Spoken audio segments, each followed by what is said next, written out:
Hey everybody, it is Friday. We've made it through another week here. It's November 15th, the Ides of November. I guess that's not a thing. Is that a thing? There's just the Ides of March, if you've read Shakespeare. But we're in the Ides of November. We're going to make that a thing here on the Mo News Podcast. I'm Moshe Wanunu. And I'm Jill Wagner. This is the place where we bring you just the facts. And we read all the news and read between the lines so you don't have to. And one of the other sources we're going to have to start going to, Jill, is InfoWars. Yes, I said it. Yes, that InfoWars, previously owned by Alex Jones, now owned by The Onion. Seriously. You can't make this up. No joke, as Joe Biden would say. No joke. No joke, even though he says no joke when he doesn't really need to say it. We're going to say no joke here. The satire newspaper and website, The Onion, has purchased the InfoWars website out of bankruptcy. Alex Jones has gone bankrupt here as he's lost several lawsuits to the Sandy Hook families and other mass shooting victims who sued him because of the disinformation he put out there for defamation, etc. So in the near future... You will have Infowars.com is no longer Alex Jones's conspiracy website. It is now going to be The Onion's version of Infowars, so a satire site of Infowars. Just a little media news to kick off this Friday. As if there wasn't enough news. No. Well, I just was getting to the light stuff before we go into the heavy stuff, before we get to the light stuff again at the end. All right, let's get to some meaty news, shall we? Donald Trump's cabinet starting to take shape. The president-elect picking RFK Jr. to head the Department of Health and Human Services.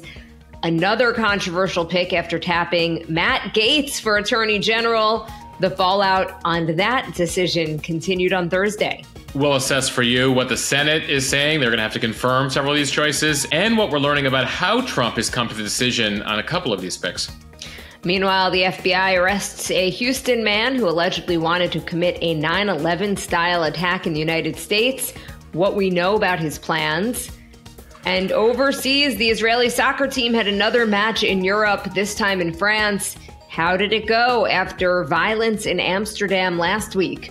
Actress Eva Longoria says she's out of the United States, that is, why she's done with America and where she now calls home. This was the threat last time around when Trump became president. You heard this from a lot of celebrities, and it looks like at least Longoria is trying to stand by that. And 40-year-old skier Lindsey Vonn, the next athlete looking to make a comeback after announcing her retirement. And Moshe, one of the more interesting ways to commit insurance fraud, dress up in a bear suit and try to damage a car. What? It turns out some claims in California, some LA residents said, hey, bears damaged our cars. It turns out that it was just people in bear suits. We'll explain. All right, another day, another glimpse at what the next Trump administration is going to look like. On Thursday, President-elect Trump picked RFK Jr. to be his next Secretary of the Department of Health and Human Services. HHS has a budget of nearly $2 trillion a year, and its multiple agencies have profound regulatory powers that impact the healthcare of millions of Americans. So he would be in charge of the FDA, the CDC, and almost 25% of the federal budget. It is a position that needs Senate approval, and it is definitely not a shoo-in. Kennedy is an attorney. He's built a loyal following over several decades of people who admire his lawsuits against major pesticide and pharmaceutical companies. He has pushed for tighter regulations around the ingredients in foods. He's also proposed many policies to overhaul food safety and environmental guidelines, promote holistic medicines, and restructure public funding for vaccine research. At the same time, expect some contentious confirmation hearings. He has been one of the nation's most prominent vaccine skeptics, and his elevation is concerning a number of scientists within the government. In the past, he has spread false information about the safety and efficacy of vaccines, along with other controversial views. Kennedy's asserted that vaccines cause autism, a claim disproved by extensive research. Members of the Kennedy family have publicly criticized him for helping, quote, spread dangerous misinformation. So Kennedy, as you know, was running for president himself last year, initially as a Democrat, then as an independent, and then over the summer, he suspended his campaign and backed Donald Trump instead. reportedly in exchange for some type of role in the Trump administration. Yeah, and we didn't know what the role would be. In fact, we heard from the transition chair, Howard Lutnick, a couple of weeks ago that no, there's no way he'll get HHS. He just wants access to data and he'll have some sort of advisory role. Well, it turns out he has been nominated here for Secretary. It turns out that he has been nominated here for Secretary of Health and Human Services. At that famous rally at Madison Square Garden last month, Trump mentioned that he would let Kennedy oversee a public health portfolio and would go wild on health. He says he's going to let them go.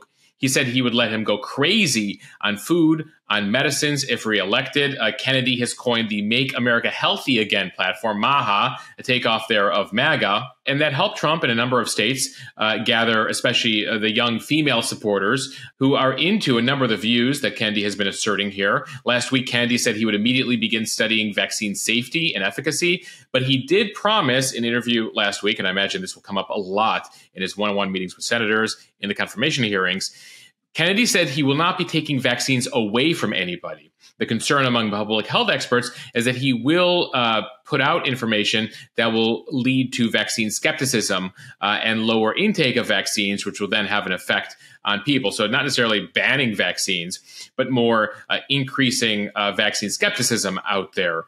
He has also talked about a number of other measures he would take. HHS is sprawling, as you mentioned, Jill. He oversees the FDA, the CDC, NIH, a whole number of agencies. And then you talked about the $2 trillion budget. Why? Because of all the money that goes towards Medicare and Medicaid. That's a huge there's a huge amount of the HHS budget. Now, he hasn't talked that much about that. He's much more into the health side of things when it comes to chronic diseases, et cetera. He's also talked about his recommendation that states and municipalities stop putting fluoride in public water. That's something we've talked about recently on the podcast. Now, again, a lot of what HHS does is put out recommendations. It's then up to states and locals to do their own thing. But ultimately, they do have a lot of influence as the federal government there, as HHS. And he has a lot of researchers and papers that can come out. There's a lot at his disposal if he is able to be confirmed through the Senate here. He said recently in a social media post that he will fire FDA employees who have waged what he calls a war on public health. He said that he's opposed to the aggressive, what he called the aggressive suppression of things like ivermectin during COVID, raw milk, various vitamins. And so his message to agency officials was preserve your records, pack your bags. He's also vowed to shake up the NIH while he was president. He said while he was running for president, he said that he'd begin by firing several hundred workers, though the vast majority of employees there have civil service protections. So we'll see what sort of challenges he faces there. But he did say that he would completely shift the focus of the National Institutes of Health away from infectious diseases and more towards chronic diseases. Who are concerned about some of these vast statements that he's made. The question is whether he's going to couch them and what he would do when he actually gets in there. All Kennedy has said really is that Trump has given him several instructions. He wants corruptions and conflicts out of regulatory agencies. He wants to return the agencies to what he says is the gold standard evidence-based science and medicine that we were once famous for. And he wants to end the chronic disease epidemic. We should note that Americans suffer from obesity and other issues at a much higher rate than other developed countries. So there's a lot of people who find that rhetoric appealing. The concern a number of people have are his views when it comes to trying to draw a link there between vaccines and autism and some of his other priorities when it comes to the agencies. The bottom line here, if we're to kind of wrap things up in the first full week of the Trump transition here, is that Trump is following through here on his promise to take a wrecking ball to Washington. He names Tulsi Gabbard to be director of national intelligence. She's an intelligence community skeptic who has a lot of issues with the intelligence community. He names RFK Jr. To run HHS, a critic of the FDA, the CDC, and many aspects of HHS. He names Matt Gaetz to be Attorney General, someone who has vowed to chop off heads, hopefully not literally, but figuratively, at the Justice Department. And then you have Pete Hegseth, the Fox News host and military vet, who has been a critic of the Pentagon, a critic of many things the military does, to now run DOD. So Do you catch the drift here? He's naming people to each of these agencies who have vowed to come in fighting and come in blowing things up inside those agencies. The question, of course, is, will all these folks get Senate confirmation? I think it's likely that most of them get through. The question is, ultimately, are there 4 Republicans in the Senate who decide they're willing to take the wrath of the president and his supporters here by voting against any of these folks? Right now, the person who's probably the person who faces the most uphill fight is Matt Gaetz. Right. And on Thursday, more fallout from Trump's pick of Matt Gaetz for Attorney General. Republican senators are preparing for a robust vetting of Gaetz. Specifically, they're looking for some details from the House Ethics Committee investigation into the former Florida congressman. The ethics panel, as we reported yesterday, has been investigating Gaetz on and off again since 2021. Most recently, they've been focused on alleged sexual misconduct, illicit drug use, accepting improper gifts, obstruction, and other allegations. Some of it's related to attending drug and sex parties with young women, including girls under the age of 18. But because Gaetz resigned from the House at noon on Thursday, the results of that investigation may not become public. The Ethics Committee only has jurisdiction over sitting House members. However, you've got some senators, Republican senators like Joni Ernst of Iowa, Senator-elect John Curtis of Utah, and others that say they want to see what is in that investigation before okaying Gaetz for the job of AG. Yeah, the chief law enforcement officer in America who recently was being investigated by the Justice Department, which we should note that Justice Department federal investigation started during Trump's first term. It was started by former Attorney General Bill Barr, who was Trump's last AG. And so there's a lot of consternation there in the Senate right now among Republicans about putting someone in charge of law enforcement, the chief legal officer essentially of the U.S., who is under active investigation. So the Ethics Committee report, they're going to be looking at that conspicuous timing there, that Matt Gaetz was able to get this to go down just a couple of days before the Ethics Committee was set to meet. I understand that the Ethics Committee will be meeting today on Capitol Hill. So that's going to be a story that we'll be following over on Instagram today. But we're also learning how this whole thing went down this week, Jill, because many people are saying, well, what's behind the Matt Gaetz pick? We're hearing from a bunch of Trump supporters who are like, listen, so far I'm pretty happy with his choices, except for Matt Gaetz. I keep getting that on Instagram, except for Matt Gaetz, except for Matt Gaetz. Because of this guy's persona, because of his incendiary nature, and frankly, because of his lack of qualifications, are among the things Republicans, Trump supporters, tell me they're concerned about when it comes to Gaetz here. Well, it turns out you have reports now from Politico and New York Times about how this all went down. And it all took place on the Trump plane on Wednesday. It appears Trump has been very frustrated with the Attorney General choices that he's been given. The interviews have not gone very well. Remember, Trump wants somebody who will do what he says over there at the Justice Department. And the first go around, his attorneys general, Jeff Sessions, and then Bill Barr, would sometimes tell the president, hey, you can't do that. Hey, we can't do that. And he doesn't really want that this go around. So he's been interviewing folks, not so happy. And on the flight on Wednesday, he had Matt Gaetz on the plane with him. He had Elon Musk on the plane with him. And apparently they hashed it out over the 2-hour flight to Washington. And they're like, hey, how about you for Attorney General? And so as it turns out, they begin to discuss that on the plane ride up to Washington. And on the flight home yesterday, Matt Gaetz continuing to travel with the president-elect, Trump says, okay, you got it. I'm going to tweet it out right now. And it's been interesting that most of the announcements have come via statement from the presidential-elect transition team. The Matt Gaetz announcement came via social media yesterday. So literally, they're sitting on a plane. Trump, apparently, according to one advisor, liked what Gaetz would say he would do, which is cut off effing heads at the DOJ. And so he said, you got it. And that's how he got nominated. You get a car. You get a car. Moshe, so what you're saying is there was basically no real vetting here or pre-planning, that this was kind of like a spur-of-the-moment decision by Trump. That's what it appears. And by the way, we covered the first term and things like the Space Force. They were discussing that with the Pentagon. Trump announced it one day because he was just in the mood to announce it. The Pentagon was like, by the way, this is not public information. We're still working on it. We're creating a new division of the military, et cetera. And he just goes up there and just announces it. He puts it on social media and does it in a speech.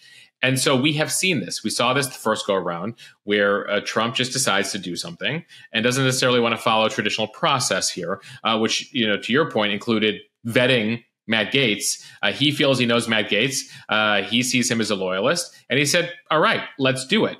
According to one report in Politico, apparently Susie Wiles was on another part of the plane, the chief of staff, while this was all going down. Not to say she was eventually not consulted on this, but still, for those of you who said, well, this is a 3D chess, this is a strategy move, you put Matt Gaetz in there, it makes the other picks go through. No, he wanted to do this. He had a meeting on a plane. He said, this sounds great. And he went ahead and did it. And so that's a bit of what we can expect over the course of the next 4 years here. It's what Democrats said, we're trying to warn the country against. It's what some Republicans said, no, we like how President Trump moves, how quickly he moves. He doesn't wait for the red tape, the bureaucracy, and he makes these decisions these ways. At the same time, there's this quote-unquote highly damaging report about Gaetz from the Ethics Committee. The report of the drug-fueled parties, the antics on the House floor, and the hanging out and the potential sex trafficking with young women, and so including potentially some girls under the age of 18. And so, Jill, there's a lot that is concerning, again, Republicans on Capitol Hill specifically about Gaetz here. Lindsey Graham, a close Trump ally who will be on the Judiciary Committee that will be conducting the Matt Gaetz hearing, said that Trump didn't consult him on this choice. But he said elections have consequences. He chose Matt Gaetz. Matt will come before the committee. He will be asked hard questions. We'll see how he does. So a lot of the statements you hear from the Republicans in the Senate is not like rah Matt Gaetz. They are saying that about other nominees, like, oh my God, that was a great choice. We love Marco Rubio. We love XYZ. Matt Gaetz isn't getting that from Republicans on the Senate. They're like, we will see. We will see. And the way things work, just as a reminder here, most of these choices, Senate confirmable. They have to go through Senate confirmation. Republicans have a 53-47 majority. The way it works is that they go through a hearing by the relevant committee. The committee then votes, and then it goes to the full Senate floor. So that'll be the process here we'll be watching over the next couple of months. But Moshe, we have been hearing a lot about this idea of recess appointments, which is something that Trump has apparently been asking for. So what exactly is that, and is it likely to happen? All right. So there's a Senate confirmation process. And that's typically what presidents have done. They understand that, every part of the government has its duties, and they allow the Senate to have its advise and consent function as stated in the Constitution. They nominate, the executive nominates, and the Senate confirms the various cabinet slots and a whole variety of slots, judicial nominees, ambassadors, etc.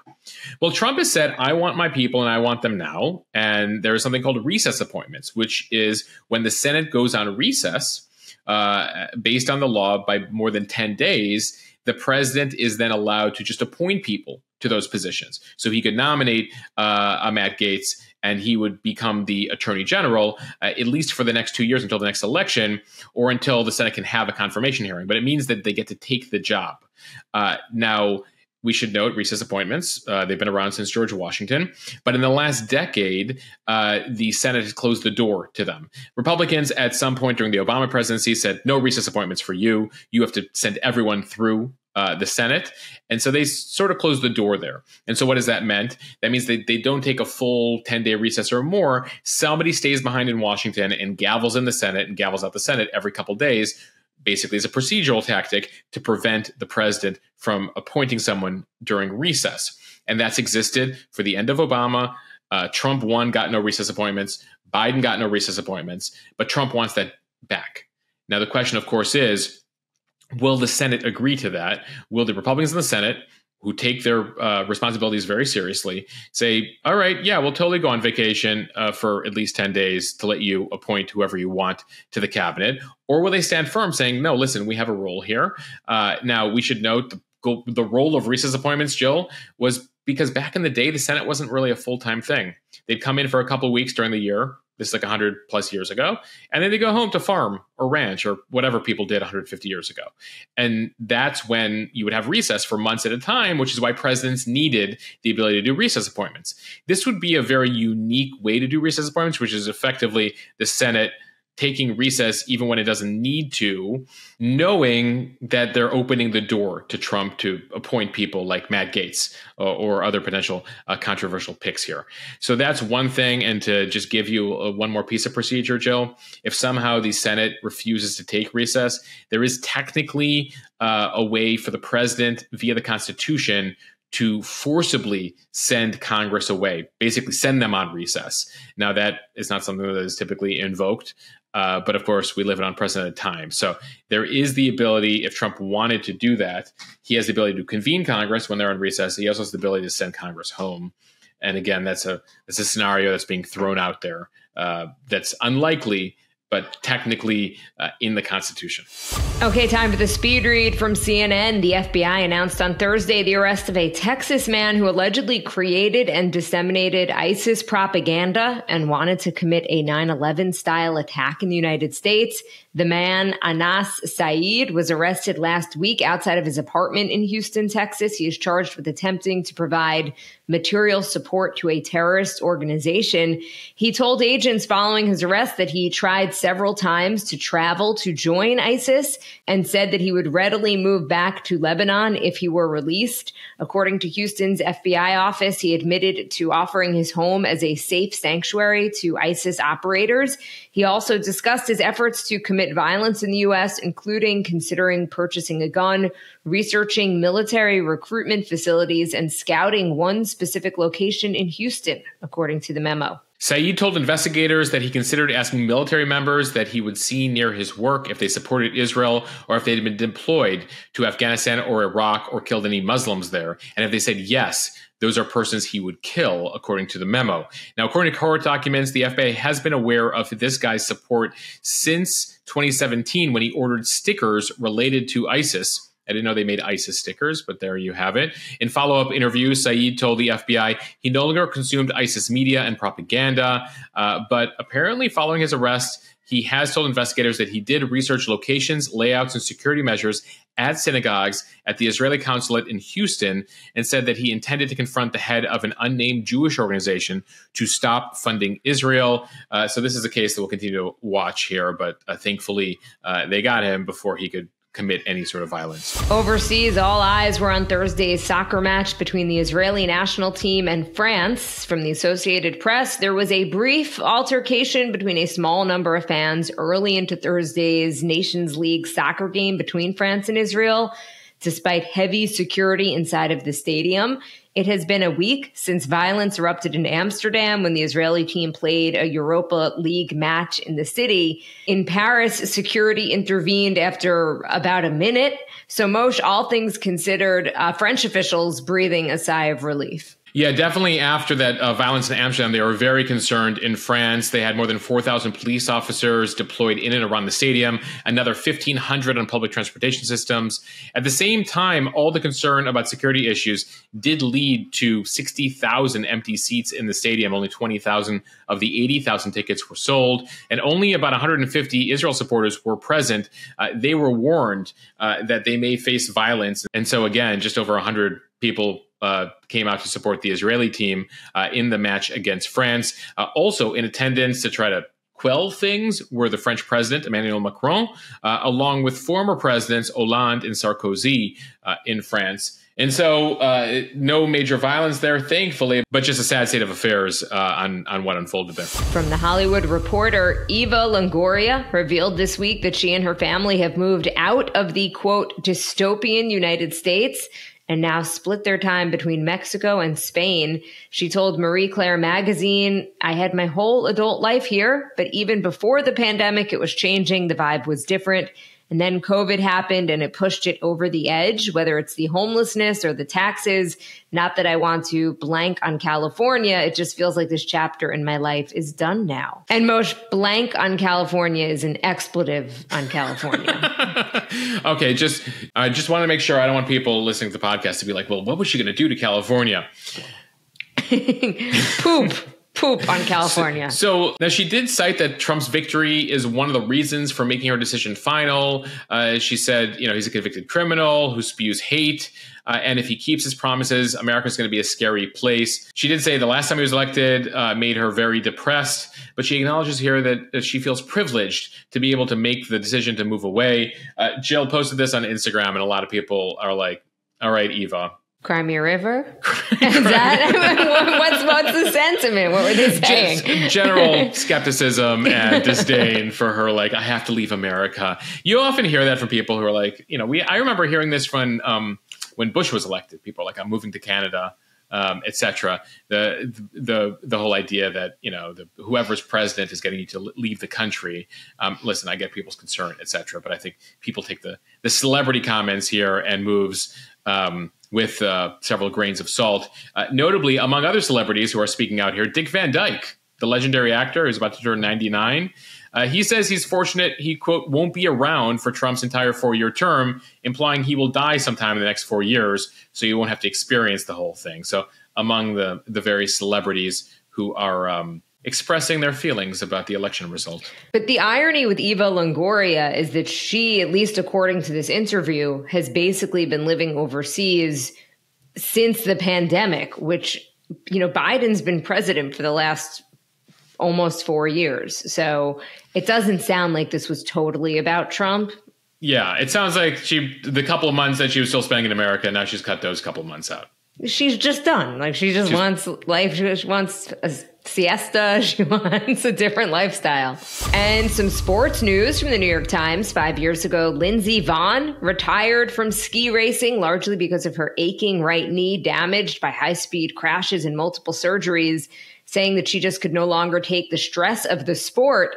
So the 40-year-old said that her career ended with no intention of coming back. But 7 months ago, Vonn had right knee replacement surgery. 10 weeks later, she resumed skiing and started to be pain-free. And she said in a recent interview, so in a turn of events that Vonn herself called amazing and definitely not planned, she said that she will rejoin the United States ski team with hopes of racing on the World Cup circuit this winter, perhaps as soon as next month.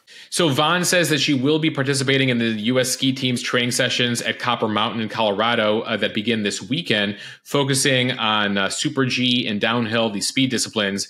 And she's joining a growing list of professional athletes extending their careers into their 40s. Of course, there was Tom Brady, who won a Super Bowl at 43, though he says he's definitely done this time around. Serena Williams has implied she's making a comeback now in her 40s. And so we'll see what that brings us. And then Tiger Woods, of course, who's extended his career into 40s, but obviously has been suffering a lot of injuries of late. And finally, from the Associated Press, California has seen its share of bears breaking into cars, but bears caught on camera entering luxury cars tipped off insurers that something wasn't quite right. The bears have great taste, Jill.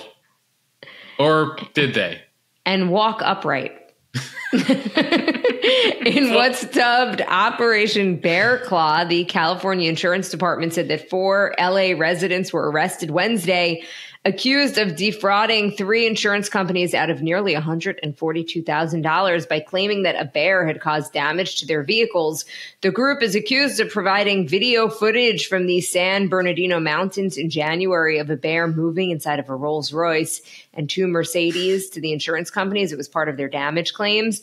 Photos provided by the insurance department show what appeared to be scratches on the seats and doors. But then the company viewing the video of the Rolls-Royce suspected that was not a bear inside. That appears to be someone in a bear costume. So detectives found 2 additional claims with 2 different insurance companies for the 4 of them with the same date of loss at the same location. Similar video was provided of the quote-unquote bear inside the Mercedes. And so then the department had a biologist from the California Department of Fish and Wildlife review the videos. They concluded that is not a bear. That is a human in a bear suit. So after executing a search warrant, detectives found the bear costume in the home. They kept the bear costume, Jill. The insurance, listen, if you're going to do insurance fraud and you're going to claim that a bear got in your car, and you're going to take video of it, costume. Get rid of the bear costume, folks. Oh, Moshe. People these days. I mean, over $142,000. I guess you're now nationally famous, but that just seems like a lot of effort. And then, like, if you're in the bear costume, like, how did you do the scratches to your Rolls Royce? And if you own a Rolls Royce, why are you engaging in well, I mean, clearly you probably can't afford the Rolls Royce if you're engaging in insurance fraud for tens of thousands of dollars there. But anyway, I digress. All right, Moshe, it is Friday. Cheers to the freaking weekend. Time for what we are watching, reading, and eating. What are you watching? Jill, nearly 30 years in the making, a film that had quite an impression on a young Moshe, Twister. Well, the sequel is finally out this weekend, Twisters. It'll be streaming on Peacock, so I'm looking forward to it was also super cool watching that film in the 90s and to think all the new technology that exists today in terms of creating those tornadoes, etc. Looking forward to Twisters. What are you watching? I'm going to start Bad Sisters on Apple TV.